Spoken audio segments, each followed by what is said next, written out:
Hey everybody, it's the end of day one of the May Painting Challenge, and I'm already underway. Good to see a lot of other people are getting right into their projects as well. I've been watching videos for the last couple of hours. I finished these guys about an hour ago, and I think it's been about an hour since I've just been watching videos straight up and finding new channels,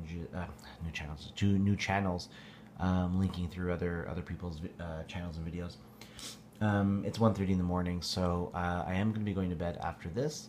But I just wanted to show you what I've done, answer the question, and get my day one video up. I didn't work on the Ariana. They're just ready to go for tomorrow. I am probably going to start them tomorrow, but I do have to go through my paints and make sure I have the appropriate paint colors, you know, the military greens and stuff. And I think I do, so I think I'll be okay. But if I have to buy anything, I'll go out tomorrow and buy some paints. What I did do was work on the 9 samurai for Ronin. I was able to spackle all of the bases and give everyone a prime. Now, I just realized I didn't prime the edges of the bases, so I will do that tomorrow, just before I put the sand on their bases. That was pretty silly, but I will do that tomorrow. I always enjoy when people show you know, their techniques and their tools and whatnot. So I just wanted to show you if I think I've shown this stuff before, but it's been a while. So when I do my spackling, and I do spackle most of my minis, sometimes I make the mistake of not spackling and just putting sand. And if the base is recessed, like these guys were, I do have a few models out there that have this little dip, and it doesn't look as good, so spackling is always a good idea. And I just use this stuff I got from Walmart, I believe. It goes on pink, but it dries white, and it's getting kind of dry. But when I just chop it up with the hobby knife that I use, I just you know, chop, and then spread it around, and it actually spreads really well. So it can be worked back into a usable form. For my priming, I use this one. This is a Vallejo surface primer, and I think it's meant for the airbrush, I think, but it's a great brush-on primer. And I started using this a couple years ago when I wasn't able to go out and spray prime when it started getting too cold. So I started using this. I used that is it gesso, the white, like, plaster-based stuff, and it worked for a few things, but I definitely prefer this, and I really like this. It goes on really well and covers nicely.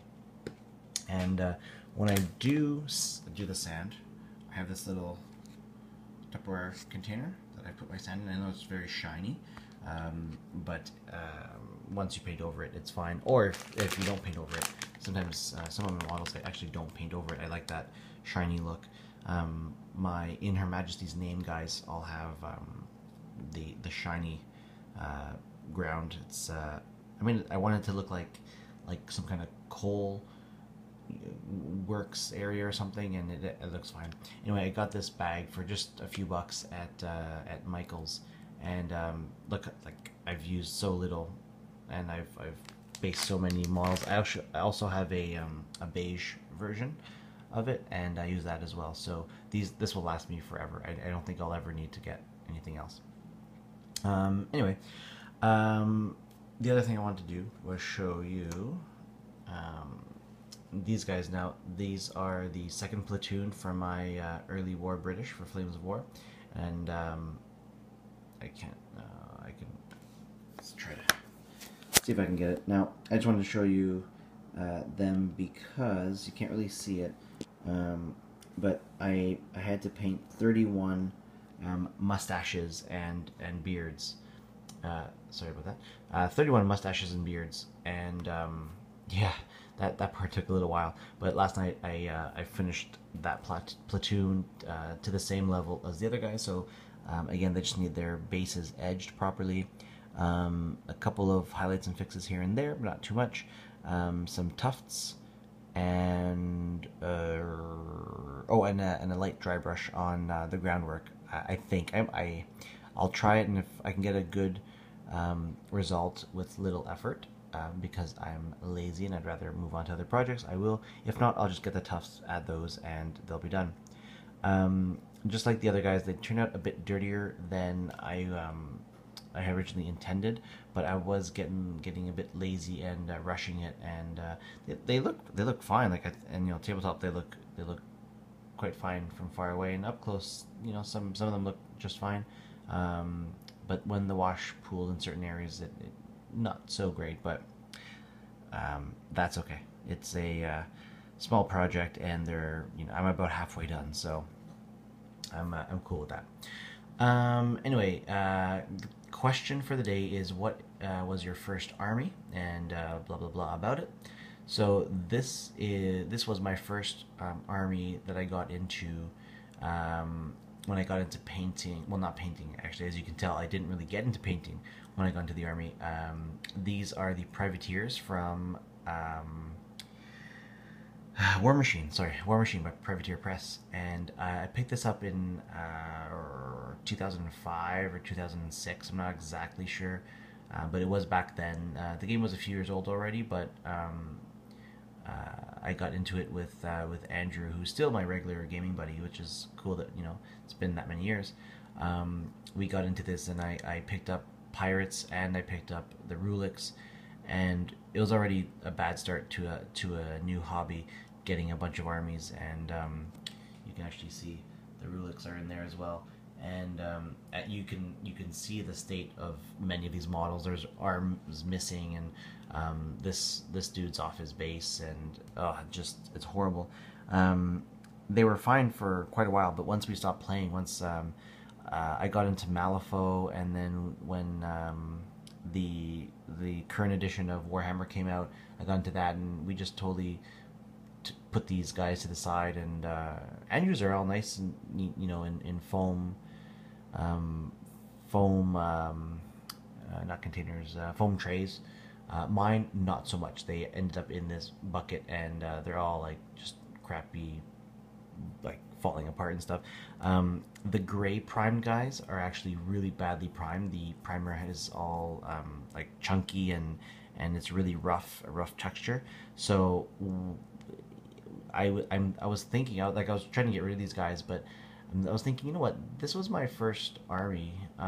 Maybe I should actually kind of cherish it and maybe get back to painting it. The only guy that's actually fully painted is this, I believe his name is, Bloody Bradigan, and I only painted him. He's got some tattoos on there, and I think he turned out pretty well, because he has a mustache, and a couple of years ago I did painted him up for Movember.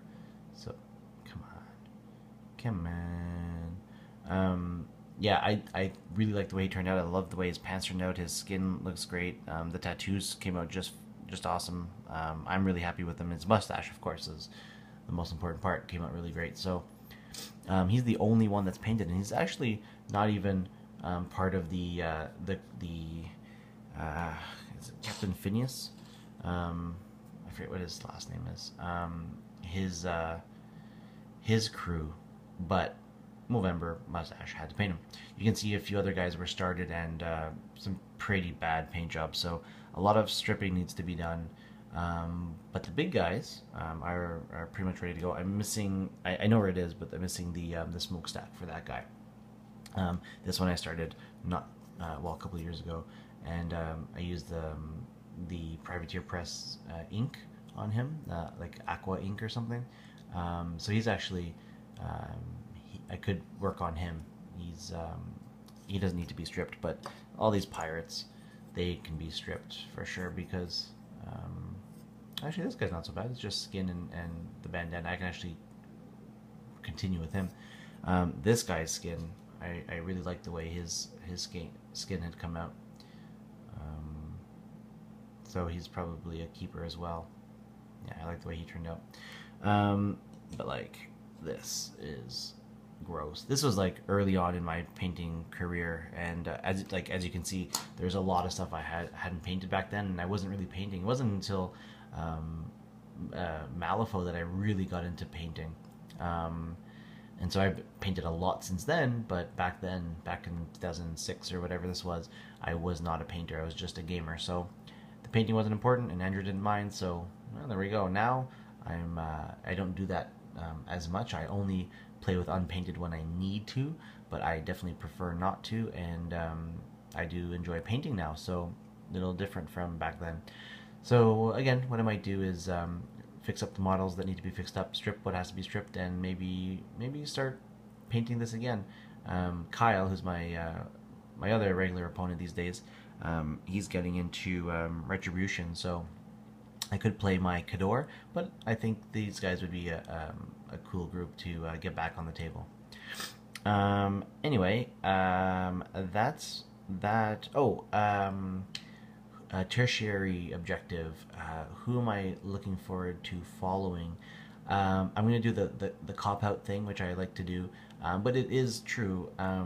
There's no one project I really want to follow right now. Like, I'm going to follow all of them, but the one that I'm looking most forward to is not apparent yet. But what I am looking forward to are just getting new channels to follow. I love these challenges to find, finding new channels to subscribe to, and new projects out there, and that's one of my favorite things about this this kind of challenge. And every time there's a challenge like this, the Advent Challenge, the July and now May Painting Challenge, all these challenges, they're great for just finding new people to check out and follow. So that's what I'm looking forward to. Shoutouts. I'm gonna do one today. I will do more in the next with future videos, but only because the one that really stands out in my mind is Ringo, and he doesn't need a shout out because if you don't follow him by now, you must have just joined YouTube today. Because he's one of our staples, I believe, even though he's been sort of out of this part of the hobby. He's been doing trains for a while, with a few videos here and there about his Napoleonics, but he is back in the challenge, and that's awesome. I'm really looking forward to following that and seeing his videos again, because he's got one of those channels that you can put on in the background while you paint. You can watch actively. I like today's video I listened to while I was at the gym, while I was working out. So it's one of those channels that it's a great thing to have on. So glad to see Ringo back, and glad to start finding new channels. I already found I think 5 or 6 new channels from this challenge. So thanks Warboss Tay for starting this, and I guess that's another shout out, Warboss Tay. Definitely you know Warboss Tay if you're watching this video, because you are probably watching this following the May Painting Challenge. So thanks Warboss Tay for another year of setting this up. I'm looking forward to all of the participation, and yeah, so thanks for watching, everyone. That's the long video of day 1 for the May Painting Challenge. Future ones will not be so long, I hope. But thanks for watching, and stay tuned for more of that stuff. Thanks, and have a great weekend. See ya.